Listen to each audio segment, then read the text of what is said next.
पालघर पोलिसांना मी परत एकदा विनंती करेल की साहेब, आपण फक्त तात्पुरती दाखवण्यासाठी कारवाई केली, येऊन इकडे 2 गाड्या काढले. हे परिस्थिती तुम्ही बघू शकता.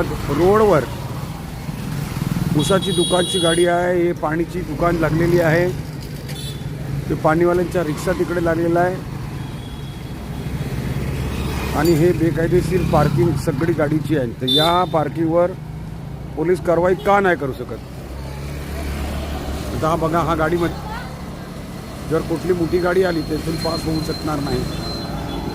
पालघर नगर परिषदचा असा भ्रष्ट कारभार आपण बघू शकतो. पहिलाच पावसाळा आहे आणि याच्यात जनतांना किती त्रास होत आहे आपण बघू शकतो.